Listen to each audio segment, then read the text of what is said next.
269, where Allah subhanahu wa ta'ala talks about the blessing of hikmat and wisdom. And He says, whoever is given the hikmah and wisdom, he has indeed been given quite a lot. And this is a reality that only the people of intelligence who can understand that. This is the second in the series of discussion that we are having in Nahjul Balagha during the Thursdays of the month of Rajab. Last week I introduced the book itself, Nahjul Balagha, and the compiler and the background of how the book came to exist. Tonight I would like to talk about the two methods of studying Nahjul Balagha. But before that, one more statement about Nahjul Balagha in general, about the sayings of Amir al-Mu'mineen. The khutbahs, the sayings and the writings of Amir al-Mu'mineen had circulated in the Muslim world among the Shias and Sunnis to an extent that it was considered to be of a very high level as far as eloquence, elegance and clarity of the language is concerned.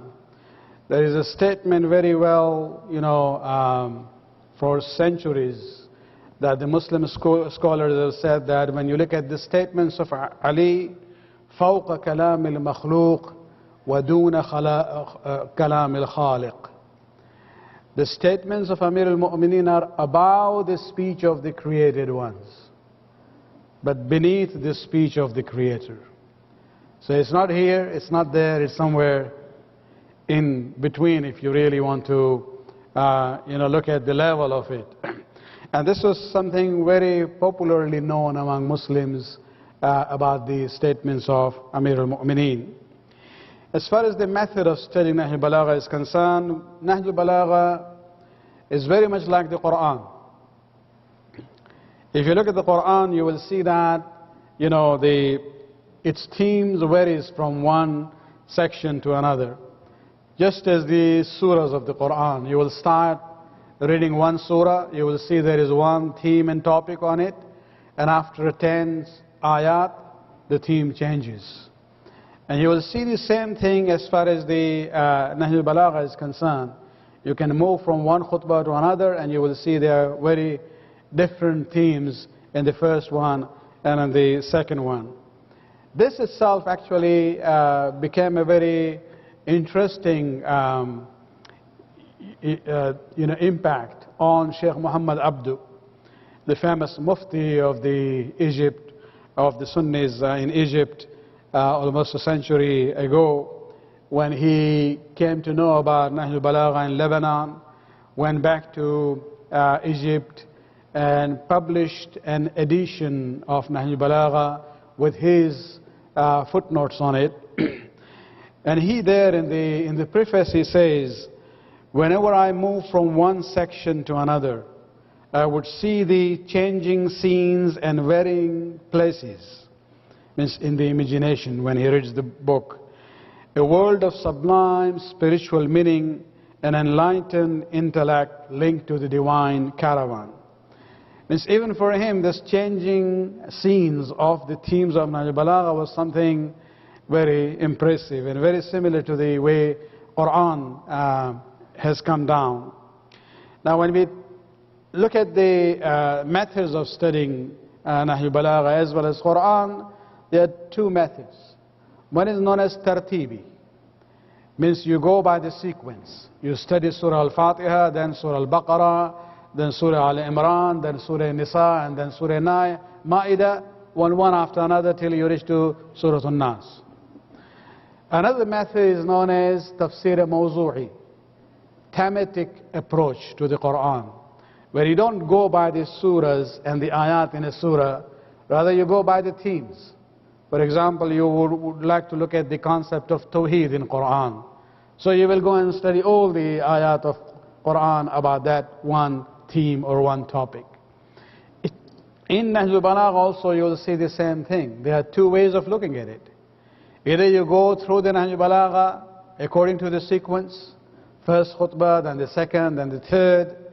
then you go to the section on letters of the Imam, and then you come to the sayings of the Imam. And that's a very common way that you will see there are many commentaries of Nahjul Balagha written in that sequence. But there is another way of studying Nahjul Balagha, just like studying the Quran, and that is the thematic approach, where you pick a theme and a topic, and then you go to various sections of Nahjul Balagha, whether from the khutbahs or the writings of the Imam or the short sayings of the Imam on that particular theme, and then you study in a holistic manner. And for a modern mind, of course, they always prefer the second method, which is a thematic method. They would like to go according to the topics and the subjects. And during our time, Shaheed Murtaza Mutahiri actually has written a book in Farsi known as Sayri Dar Nahjul Balagha, where he has actually looked at 7 themes in Nahjul Balagha. The first chapter, of course, he dedicates to the book itself. What is Nahjul Balagha? The second chapter is on theology and divinity, various sayings of Amir al-Mu'minin Nahjul Balagha on that topic. Then he talks about spiritual levels and spiritual paths using the sources from Nahjul Balagha. The fourth chapter is on governance and justice. The fifth one is on Ahlul Bayt and Khilafat. The sixth one is in moral advice, ethical wisdom. And the last one is about the dunya and worldliness, the concept of zuhud, that how you can live in this world, benefit from it, but do not be the slave of this dunya. And so he has tackled these 6 subjects from Nahjul Balagha and dealt with it. Last Thursday I actually introduced that book also. One of the covers of the book was there on the screen, Glimpses of Nahjul Balagha. This is translation of the book of Shaheed Murtaza Mutahiri, which in Farsi it is known as Sayri Dar Nahjul Balagha. This is a good translation, however there is one defect in it. And the defect is that the translators and the publishers decided not to translate the 5th chapter, which was on Ahlul Bayt and the issue of Khilafat. Why they did, there's a discussion for some other time, and I don't think that was the right thing to do. So that is one missing part in the English translation. Keeping the occasion tonight, because this is the eve of 13th of Rajab, and tomorrow would be the anniversary of the wiladat of Amir al-Mu'minin Ali bin Abi Talib alayhi salatu wassalam.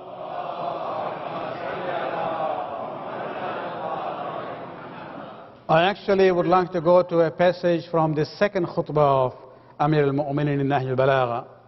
It's a long khutbah, but at the end, Ali talks about the status of Ali Muhammad. Since it is the eve of his wiladat, I thought this is appropriate just to look at that. Of course, he talks about Ali Muhammad and Ahlul Bayt in many, many other places, but this is a very important part of that khutbah number 2. And so this is the status of Ali Muhammad in the eyes of Ali himself. The way he describes them, he says, "Hum mawdu'a sirrihi wa laja'a amrihi wa 'aybata 'ilmihi wa maw'ilu hukmihi wa kuhufu kutubihi wa jibal dinihi." Very interesting description of who are Ali Muhammad. What is their status? Number 1, he says, "Mawdu'a sirrihi." They are the custodians or trustees of the secrets of Rasulullah. If anybody knows Rasulullah inside out, it is the Ali Muhammad. Nobody else knows Rasulullah more than Ali and Ali. And this is, this is where we see that when you compare Ali Muhammad to Ummat Muhammad in relation to Rasulullah, they are more like Khizr in relation to Musa alayhi salam. Musa was a Nabi. He had been blessed with knowledge by Allah subhanahu wa ta'ala, but Khizr had been given something more that Musa didn't have. So when you compare Ali Muhammad to Ummat Muhammad, we have to realize Ali Muhammad are like Khizr, and Ummat Muhammad, if you want to give that honor, they are like Musa alayhi salam. Salawat from the Akbar.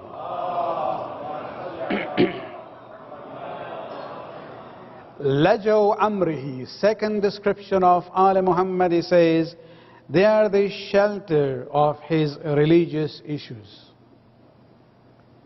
Shelter means a place which can secure the items or individuals. And by describing Ali Muhammad as the shelter of the Amr of Rasul, that they are the one who actually safeguard the issues that Rasulullah brought about his religion. And that's why we see Allah subhanahu wa ta'ala when He orders the Muslim, Ya ayyuhalladhina amanu, ati'u Allah wa ati'u Rasul wa ulul amri minkum. Obey Allah, obey Rasul and ulul amr minkum. Ulul amr basically refers to Ali Muhammad.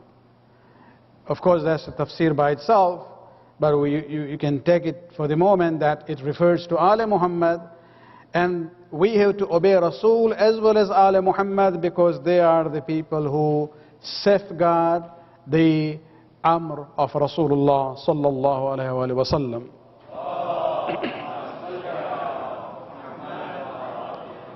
Third description that Ali has for Ali Muhammad is Aibatu ilmihi. Ali Muhammad are the container of his knowledge. It's a symbolic way of saying that if you can place the knowledge of Rasulullah in a container, that container is Ali Muhammad. And this is, if you look at the hadith, where the Prophet says, Ana Madinatul Ilm wa Aliyun Babuha. If you want to go to that Madinatul Ilm, the only way is to go through Ali bin Abi Talib, alayhi salatu wassalam.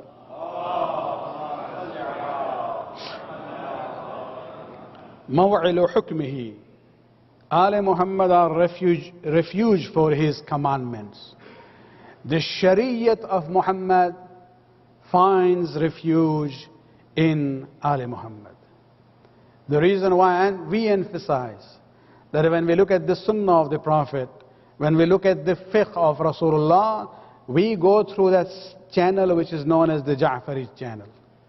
Because they are the one who are maw'ilu hukmihi. They are the one who have preserved and given shelter to the commandments of Rasulullah. The fifth description that Ali has, kuhufu kutubihi. They are the kuhuf is plural of a kahf. Kahf means a cave. Ali Muhammad are caves for the books of Rasulullah. People during old days when they wanted to hide something for safeguarding it, they would find a cave and put it in there. Especially if you look at the old scrolls of the Old Testament, you will see in the caves in different places in Jordan and other areas. And so this is the terminology that Amir al-Mu'minin is using, that if you really want to see the knowledge of Rasulullah, you have to go to Ali Muhammad. وَجِبَالُ دِينِي. Jibal means mountain. Ali says Ali Muhammad are a mountain of his religion. What is the function of the mountain? There is an ayat of Quran where Allah subhanahu wa ta'ala says that He is the one al-qarrawasiya, that He is the one who placed the mountains on the earth in order to stabilize its movement.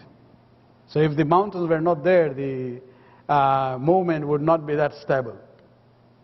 So when Ali uses this term, Jibalu Dinihi, Ali Muhammad are mountains for the religion of Muhammad, what it means is that they are the one who gives stability to deen of Muhammad sallallahu alayhi wa sallam.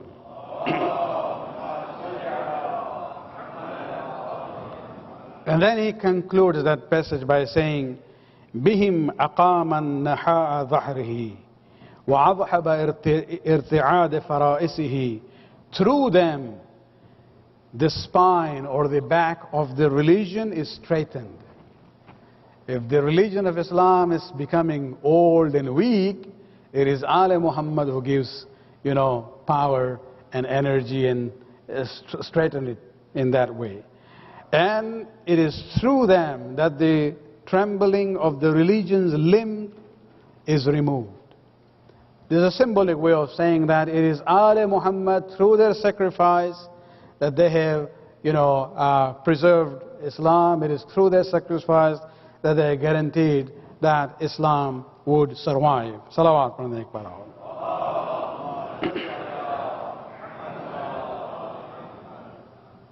And then later on he continues, and this is a theme on which I'll be talking more tomorrow, where he says, لا يقاس بآل محمد من هذه الأمة أحد.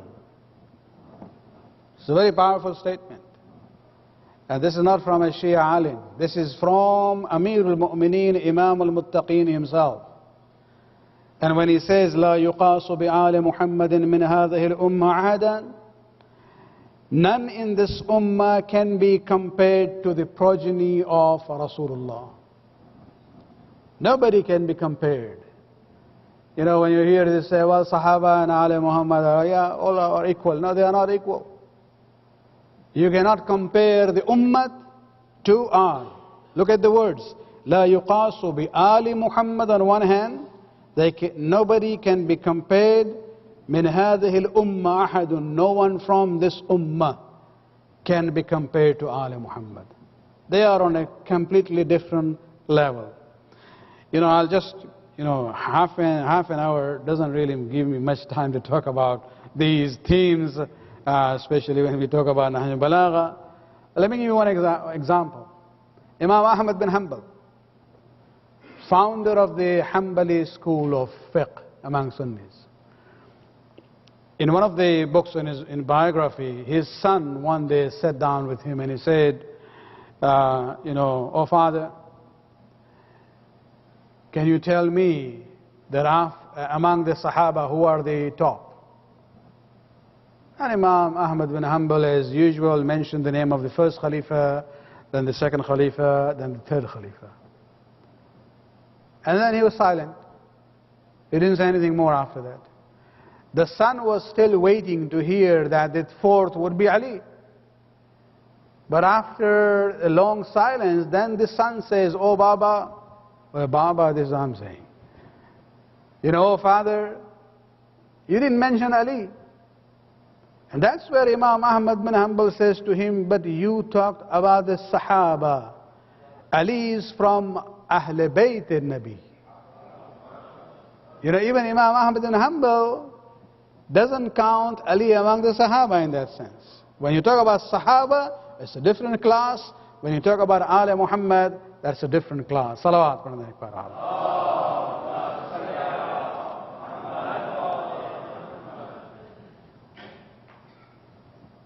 And then he says, Ali says, nobody can be compared from the Ummah to Ali Muhammad. Why? وَلَا يُسَوِّي بِهِمْ مَنْ جَرَتْ نِعْمَتُهُمْ عَلَيْهِ أَبَدًا. One who is under their obligation can never ever be equal to them. Between the Ummah and the Al, it is the Ummah which is under the obligation of Ali Muhammad. They are the means of the grace of Allah subhanahu wa ta'ala on the Ummah. They are wasita of the face of Allah subhanahu wa ta'ala. The face of Allah comes to the Ummah through Ali Muhammad. And so he says, if they are the means of the grace of Allah subhanahu wa ta'ala, they cannot be equal, the Ummah cannot be equal to Ali Muhammad. Salawat.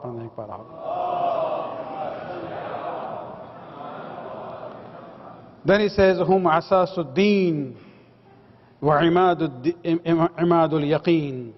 They are the foundation of the faith, of the religion. Wa imadul yaqeen, and they are the pillar of yaqeen and conviction of the faith. And so they are basically the foundation. They are the measure and the standard for Islam. إِلَيْهِمْ يَفِعُ الْغَالِي وَبِهِمْ يَلْحَقُ الطَّالِي. Ali predicted what will happen in the future. He said there will be some people who will exaggerate about them. There will be some people who will degrade them. And he says they are the foundation of the faith. They are the pillar of conviction in Islam. And so those who exaggerate, go ahead, then them have to come back. And those who degrade them, those who are lagging back, have to move forward and reach to that middle point, which is the truth of Ali Muhammad salawatullah alayhim ajma'een.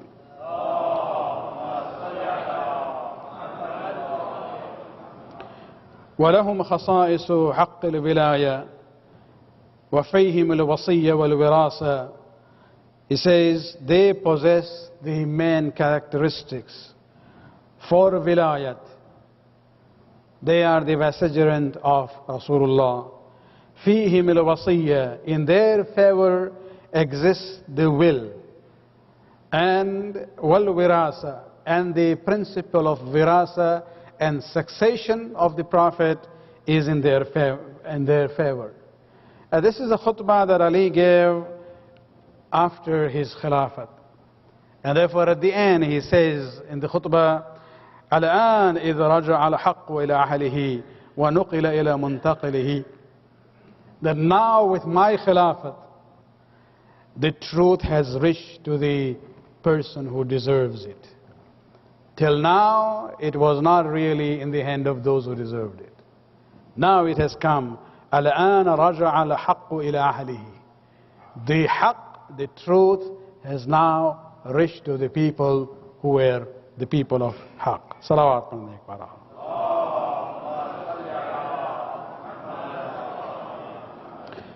This concepts of wilayat and wisayat and wirasat, these are the concepts that Amir al-Mu'minin talks about it.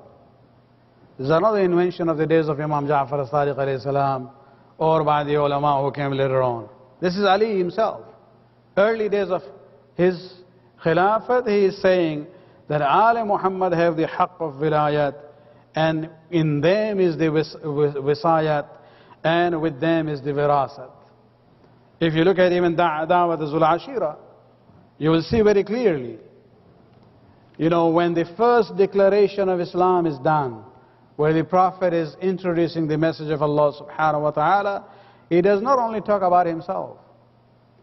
This is where he introduced Ali also, who was very young, 12 years old only. And remember the words he uses for him. He says, he is akhi wa wasiyi wa khalifati.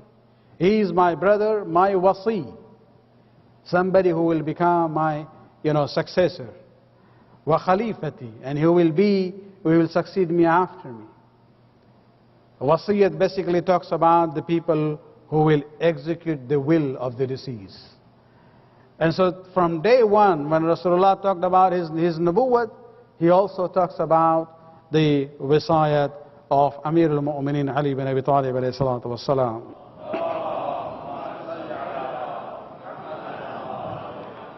If you go and survey the religious literature of the early days, you will see there is no one among the Muslims of the days of the Prophet, and as long as the Sahaba were alive, who was ever described as a wasi other than Amir al-Mu'minin.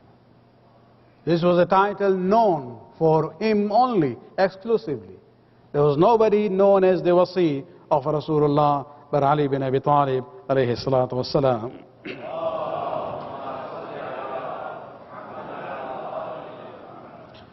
If you look at the difference between Muhammad and Ali Muhammad, look at the issue of salawat in tashahhud. There is no salawat for the Sahaba or the Ummah. It is the Ummah has to do the salawat for Muhammad and Ali Muhammad in their namaz and tashahhud. All the Muslims from Shias to the Wahhabis all do this. And this is where we see the importance of the status of Ali Muhammad, that they have been included in the daily prayers of the Muslims of all sects and all groups around the world. Salawat.